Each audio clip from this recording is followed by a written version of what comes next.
The macabre story of why you should never venture alone into the Appalachian Mountains. Before we begin, wherever you are right now, whether it's the middle of the night, a quiet evening, or the early hours of the morning, drop your location and the time in the comments below.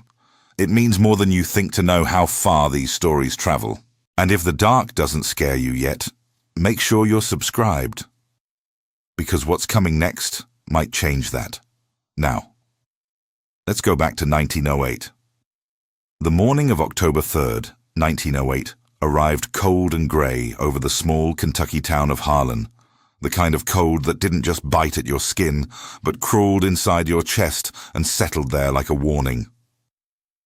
Elias Croft, 34, a land surveyor from Louisville, tied his horse to the post outside Mercer's General Store and stepped inside, stamping mud off his boots. He was a practical man, a man of measurements, distances, and documented facts. He did not believe in ghost stories. He was about to learn why the people of Harlan did. "You heading up toward Black Pine Ridge?" asked the old man behind the counter, Silas Mercer, 70s, with eyes the color of cold ash. "I am. Bureau of Land Management sent me to survey the northern plots before winter sets in," Elias replied, spreading his map across the counter. Silas didn't look at the map. He looked at Elias. "Ain't nobody gone up that trail alone since '94. Elias offered a polite smile, the kind city men give when they're trying not to seem condescending. "I appreciate the concern, Mr. Mercer, but I've surveyed harder terrain than Kentucky hills." The old man said nothing. He simply folded his hands on the counter and stared at the door long after Elias had walked out of it. Outside, the town felt quieter than it should have. Children who had been playing in the street moments before had disappeared. Two women washing laundry on a porch stopped and watched Elias pack his surveying equipment onto his horse. One of them, a young woman, no older than 25, stepped to the edge of the porch. "Mister," she called out softly. "You got family?" Elias paused. "A wife, back in Louisville." She nodded slowly, her eyes drifting toward the tree line at the edge of town, where the Appalachian forest began, thick and impenetrable as a wall of black iron. "Write her tonight," she said, "before you go up." He laughed it off. He didn't write the letter. The trail north of Harlan was not on any official map. It existed only as a worn crease in the earth, barely wide enough for a man and his horse, cutting upward through dense oak and hemlock. By midday, the sky above the canopy had turned the color of a bruise. Elias stopped to record his first survey point at the base of Black Pine Ridge. Elevation 2, 340 feet. Coordinates noted. Soil composition logged. Everything precise. Everything documented. That was when his horse, a 9-year-old mare named Clover, refused to move. Not hesitated. Refused. Planted all 4 hooves into the ground and began trembling. A deep, low tremor that Elias had never felt from her in 6 years of riding together through floodplains, construction sites, and city riots. He dismounted, looked around. The forest was completely silent. No wind, no birds, not even the sound of insects, which, even in October, you could always hear in the Kentucky hills. Just silence. And the trees. And somewhere beyond them, the slow creaking sound of wood under enormous pressure, as if something very large was moving between the trunks. Elias pulled out his compass. The needle was spinning. He made camp that night at the edge of a small clearing, just below the ridge. Against every instinct he hadn't known he possessed until that moment, he told himself it was the iron deposits in the rock that threw the compass off. He told himself the horse was spooked by a predator, a bear perhaps, or a mountain lion. He told himself there was an explanation for everything. Then, at 2:17 in the morning, he woke to the sound of someone calling his name from the darkness of the trees. The voice was familiar. It was his wife's. Elias didn't move. He lay inside his bedroll, eyes wide open, staring up at the canvas of his small tent as the voice came again, drifting through the trees like smoke, soft and unmistakable. Elias, come home. His wife's voice, Margaret Croft, the exact cadence she used when she called him in from the porch on summer evenings. Warm, close, wrong. Margaret was 200 miles away in Louisville. He sat up slowly, one hand reaching for the lantern, the other for the rifle leaning against his pack. He lit the lantern with shaking fingers and held it toward the tent flap. Elias. Closer now. He stepped outside. The clearing was bathed in the pale silver of a half moon.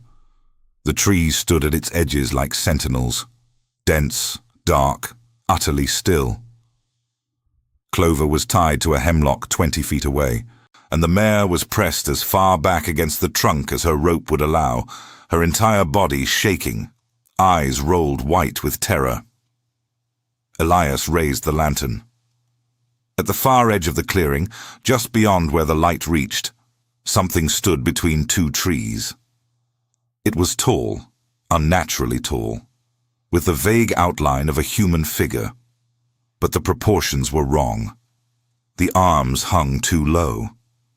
The head tilted at an angle no neck should allow. And it was still, completely, impossibly still. "Margaret," he whispered. The thing did not answer. But Margaret's voice came again, this time from behind him. He spun around. Nothing. When he turned back, the figure between the trees was gone. He did not sleep again that night. By first light, pale and hollow-eyed, Elias broke camp faster than he ever had in his life. His hands moved mechanically, folding canvas, tightening straps, loading equipment, while his mind ran through every rational explanation he could construct. Auditory hallucination, sleep deprivation, the altitude, the isolation. He almost convinced himself. Then he found the footprints. They circled his tent in a wide, deliberate ring, pressed deep into the soft earth as if made by something of tremendous weight. But the prints were barefoot, human-shaped, and they stopped exactly at the point where he had seen the figure standing. No tracks leading in, no tracks leading out. Just the circle. Elias pulled out his field journal and sketched them with the mechanical precision of a man trying to hold onto logic with both hands. He measured the stride, 54 inches between each print. He noted the depth, nearly 3 inches into solid ground. Then he mounted Clover, pointed her back toward Harlan, and told himself he was going back for more supplies. He knew it was a lie. Clover moved 2 steps toward the trail south, and stopped. The trail was gone.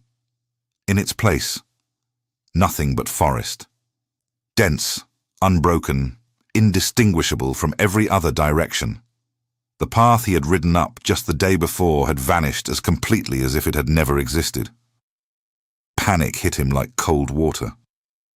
He pulled the compass from his pocket. Still spinning. He tried to identify the sun's position through the canopy, but the clouds had sealed the sky into a uniform grey sheet. Every direction looked identical. That was when he heard the second voice. Not Margaret this time. A child. A little girl, singing softly. An old Appalachian hymn, the kind sung at funerals, somewhere deep in the trees to his left. Elias gripped his rifle, and against every rational instinct he had left, he followed the sound. He found her in a hollow between 2 massive oaks. A girl of perhaps 9 or 10 years old, barefoot despite the cold, wearing a dress that belonged to a different decade. Her dark hair hung loose around her face as she sat on a moss-covered stone, singing quietly to herself. She looked up at him with calm, pale grey eyes. "You followed the voice," she said.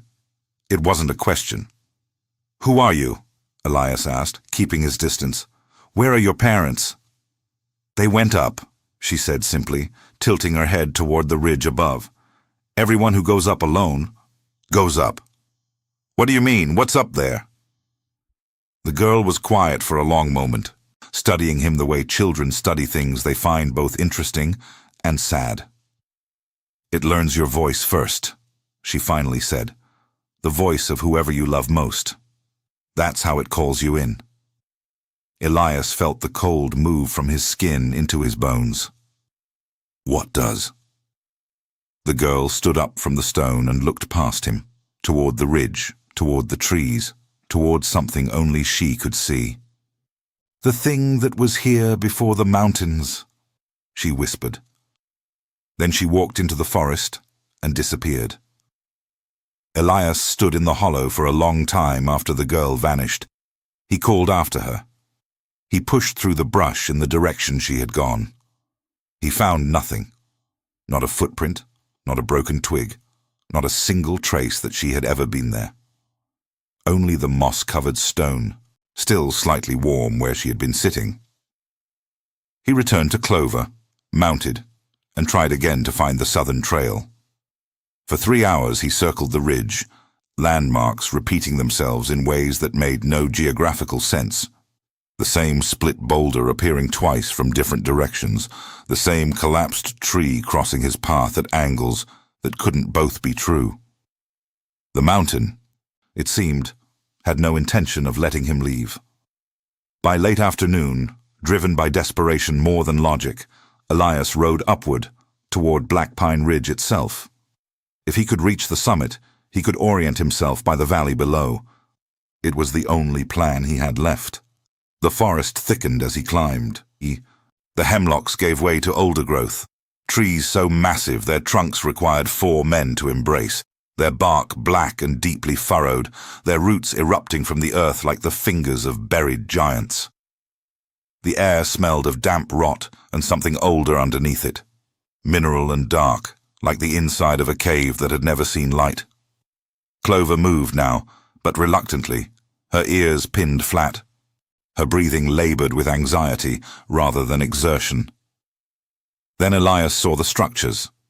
They were barely visible beneath decades of moss and vine, low stone formations arranged in deliberate patterns across a wide, flat shelf of rock near the ridge's shoulder.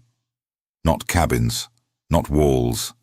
Something older and more intentional. Circular arrangements of flat stones, each one roughly the size of a man's torso, placed with a precision that spoke of ceremony rather than construction. At the center of the largest circle stood a single upright stone, perhaps 5 feet tall, its surface covered in carvings. Elias dismounted and approached carefully. The carvings were not Cherokee. He had documented enough Cherokee sites in his surveying work to recognize their visual language. These were older, geometric spirals interlocked with angular human figures, all of them depicted in the same posture. Arms raised, heads thrown back, facing upward. Around them, carved in repeating patterns, were shapes that might have been trees, or might have been something standing between the trees, watching. He was sketching the carvings in his field journal when he heard the footsteps behind him.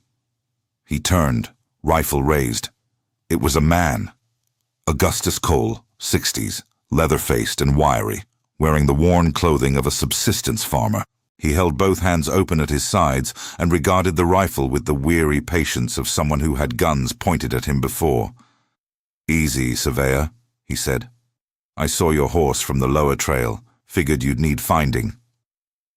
Elias lowered the rifle slowly. "You know me? Know of you.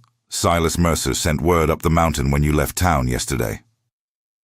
Augustus stepped closer, looking not at Elias, but at the stone circle behind him. His jaw tightened. "You shouldn't be here."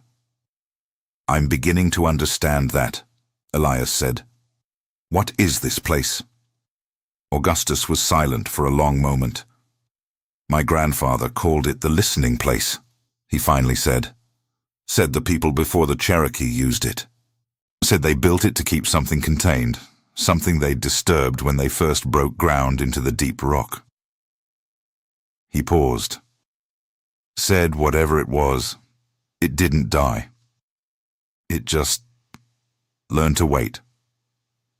The thing that imitates voices, Elias said quietly. Augustus looked at him sharply. It spoke to you already?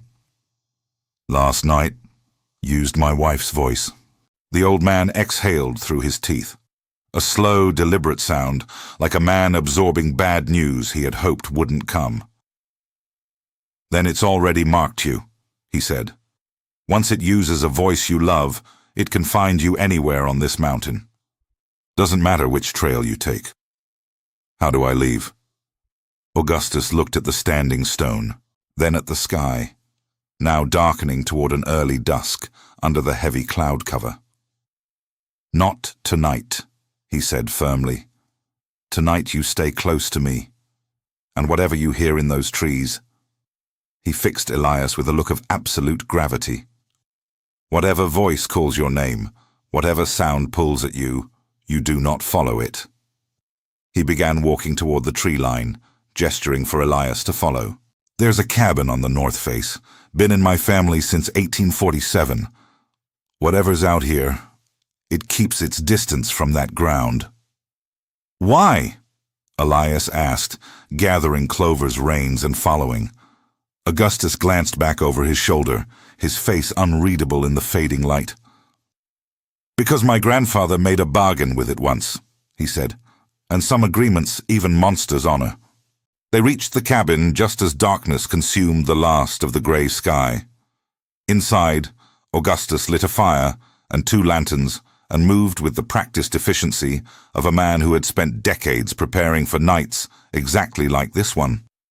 As the fire grew, Elias noticed something he hadn't seen in the dim light outside, carvings on the cabin's doorframe, the same spirals from the stone circle, the same upward-facing figures.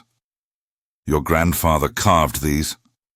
Every door, every window frame, every year, fresh cuts over the old ones. Augustus handed him a tin cup of black coffee. Keeps the threshold clear.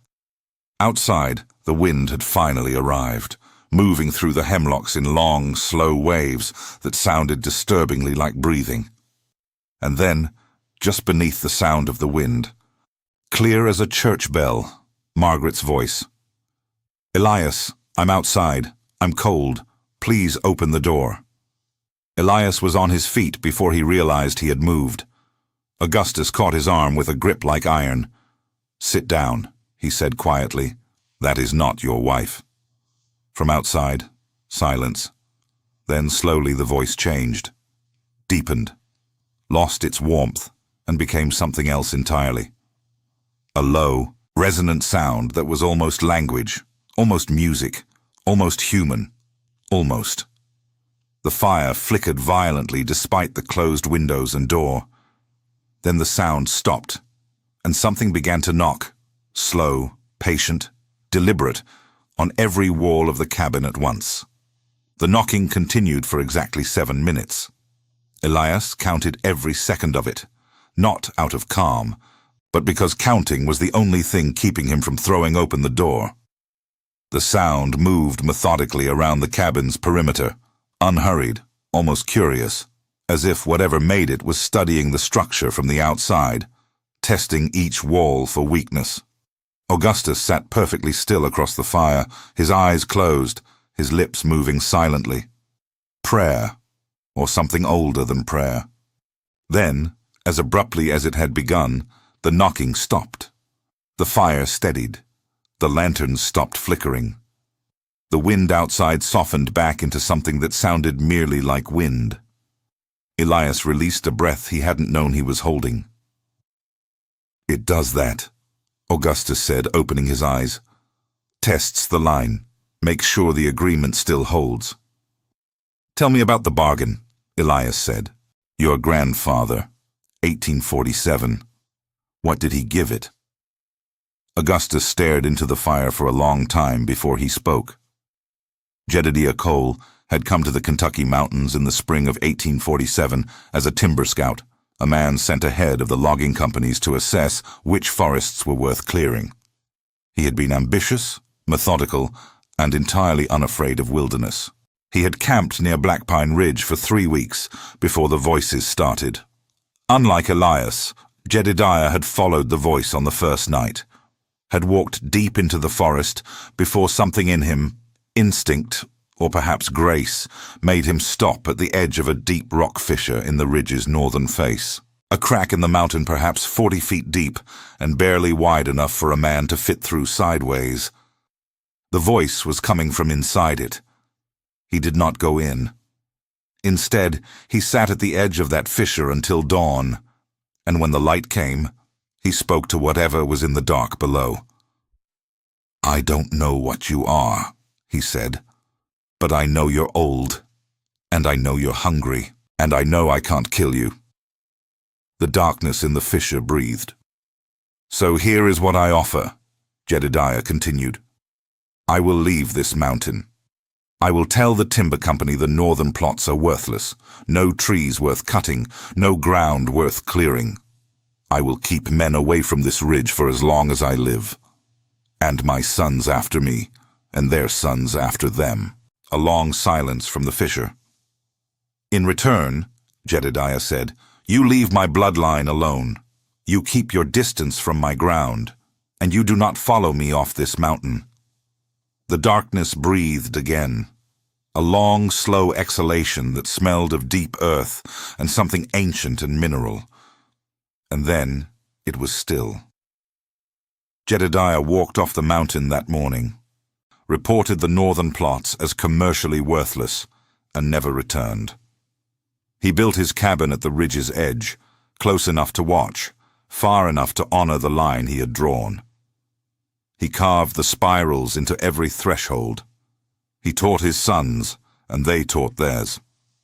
Keep the agreement, keep the carvings fresh, keep men off the ridge. For 61 years, the bargain had held. "Until I came," Elias said quietly. "Until you came," Augustus confirmed. "A government man with a government map, measuring ground that was never meant to be measured."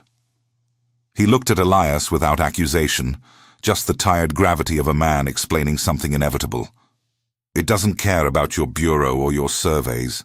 It only knows that a man came alone onto its ground. And now, it's marked you." "What does being marked mean?" Elias asked.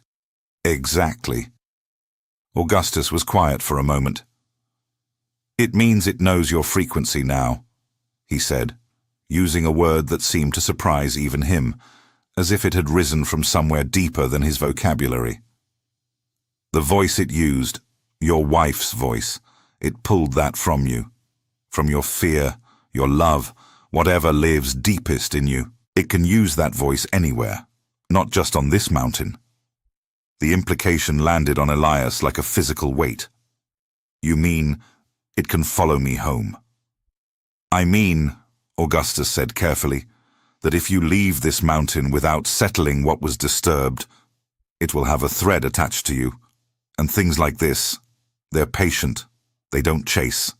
They pull, slowly, over months, years even, until one night you wake up in your own bed in Louisville and you hear Margaret's voice calling from outside your window.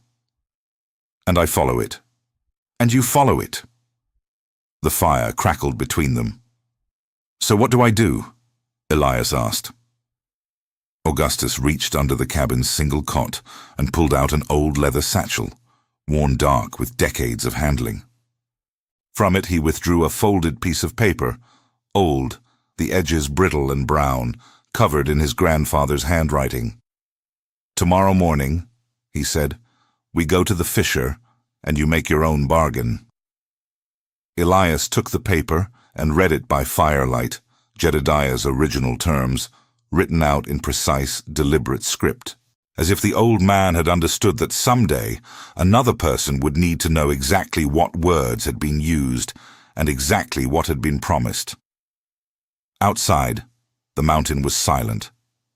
But somewhere in that silence, patient and vast and utterly without malice, because it was beyond the category of malice, beyond anything so human as intention, something waited. It had been waiting since before the Cherokee, before the first human foot had touched these hills, before the mountains themselves had pushed up from the ancient seafloor into the cold Appalachian sky. It would wait one more night. What you offer the dark. Dawn came slowly to Black Pine Ridge, a thin grey light that filtered through the hemlocks like something reluctant, as if even the sun was hesitant to illuminate what lived in these hills. Elias had not slept. He sat at the cabin's single window through the long hours of the night, watching the tree line, half expecting the figure with the wrong proportions to step out of the dark at any moment. It never did. The mountain remained still, the deep, deliberate stillness of something exercising restraint. Augustus rose before first light, rebuilt the fire, and boiled coffee without speaking. When he finally handed Elias a cup and sat across from him, his face held the expression of a man preparing for something he had long dreaded and never entirely believed he would face. "My father told me this day would come," he said quietly. "Said the government would eventually send someone up here. Said no line on a map holds forever against men with other maps." "I'm sorry," Elias said, and meant it. Augustus nodded slowly. "You couldn't have known. That's the cruelest part of it. Nobody warns the ones who need warning. They only warn the ones who already know." They left the cabin at first grey light. Clover left tied and calm within the cabin's threshold. Augustus insisted the mare would be safe there, within Jedediah's carvings. They carried no lanterns. The old man moved through the forest with a certainty that had nothing to do with sight. He knew this ground the way a man knows the floor of his own home in darkness. The fissure was exactly where Jedediah's notes had described it. A ragged vertical crack in the northern face of the ridge, running perhaps 15 feet across at its widest point before tapering to nothing at each end. From it rose a cold draught that smelled of deep earth and something underneath the earth, older, darker. Fundamentally geological in a way that made Elias think of time in units too large for human comprehension. He stood at its edge and looked down. 40 feet of pure darkness. "How do I do this?" he asked. "Read my grandfather's words," Augustus said, standing 3 feet back, arms crossed over his chest. "Not as performance, as truth. It knows the difference." Elias unfolded the paper. His hands were steady, steadier than he expected. Something had settled in him during the long night, some acceptance of the reality of what he was dealing with that had moved him past fear into a place that felt almost like clarity. He read aloud, his voice low and even, directed down into the darkness below. "I am a man who came onto your ground without knowledge of what this ground holds. I came with instruments and intentions that were never meant to disrespect what was here before me. I came because I did not know." The cold draught from the fissure strengthened slightly, not wind, but breath. "I ask to be released from the marking. I ask that what was disturbed be settled. In return, I offer what my predecessor offered, that I will use whatever authority I carry to keep this ground protected. That I will document these northern plots as unsuitable for any development, survey, or government use. That I will not speak of what I found here in any official capacity." He paused, then added, in words not from Jedediah's paper, but from somewhere inside himself, "And I will remember. For the rest of my life, I will remember that there are places in this world that belong to something older than us. And I will teach my children to remember." The darkness in the fissure was completely still, then from somewhere far below, not a voice, not a sound exactly, but a sensation, a vibration that moved up through the rock and into the soles of his boots, and up through his spine and into the base of his skull. Something shifted. It felt like the releasing of an enormous tension, like a hand opened. Augustus exhaled beside him, a long, shuddering breath that carried 60 years of inherited anxiety in it. "It accepted," the old man said. "How do you know?" The cold stopped. Elias realized he was right. The draft from the fissure had gone still. The air around them was simply the cold morning air of an October mountain, clean and ordinary and blessedly, completely normal. Above them, for the first time in 2 days, a bird called from somewhere in the hemlocks. Then another. Then the whole forest came back to itself. Insects, wind, the distant percussion of a woodpecker, the ordinary music of a living wilderness reasserting itself around them like a tide coming in. They found the southern trail without difficulty. It was simply there, clear and obvious, exactly where it should have been, as if it had never been gone at all. Elias descended in silence, Augustus walking beside him for the first mile before stopping at a mossy boundary stone, half buried in the trail's edge. "This is as far as I go," the old man said. "The mountain's mine to keep. The rest is yours."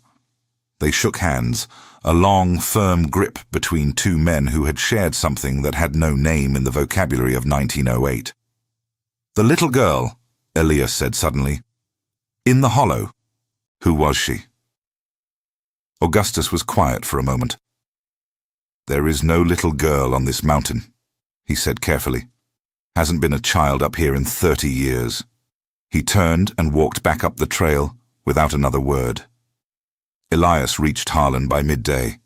Silas Mercer looked up from behind his counter as Elias walked in, took in the hollow eyes, the 2 days of beard, the expression of a man who had been fundamentally rearranged by something he couldn't name. The old man said nothing. He simply reached under the counter, pulled out a glass and a bottle of bourbon, and poured 2 fingers without being asked. Elias drank it in one motion. "Did you write the letter?" Silas asked quietly.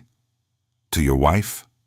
"No," Elias said, "but I'm writing it now." He sat at the counter, pulled out his field journal, turned to a blank page, and began.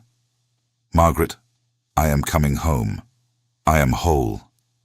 I cannot explain what happened here, and I will not try. But I need you to know something, and I need you to believe me when I say it. There are places in this world that are not ours. Some ground does not belong to maps. Some darkness was here before we were, and it will be here long after we are gone. And the only wisdom, the only real wisdom, is knowing when to walk away. I am walking away. I will be home by Friday. Elias. He filed his report with the Bureau of Land Management 3 weeks later. Northern plots of Black Pine Ridge, Harlan County, Kentucky, assessed as geologically unstable, commercially non-viable, unsuitable for survey or development. Recommendation: permanent exclusion from Federal Land Registry. The report was accepted without question. The northern plots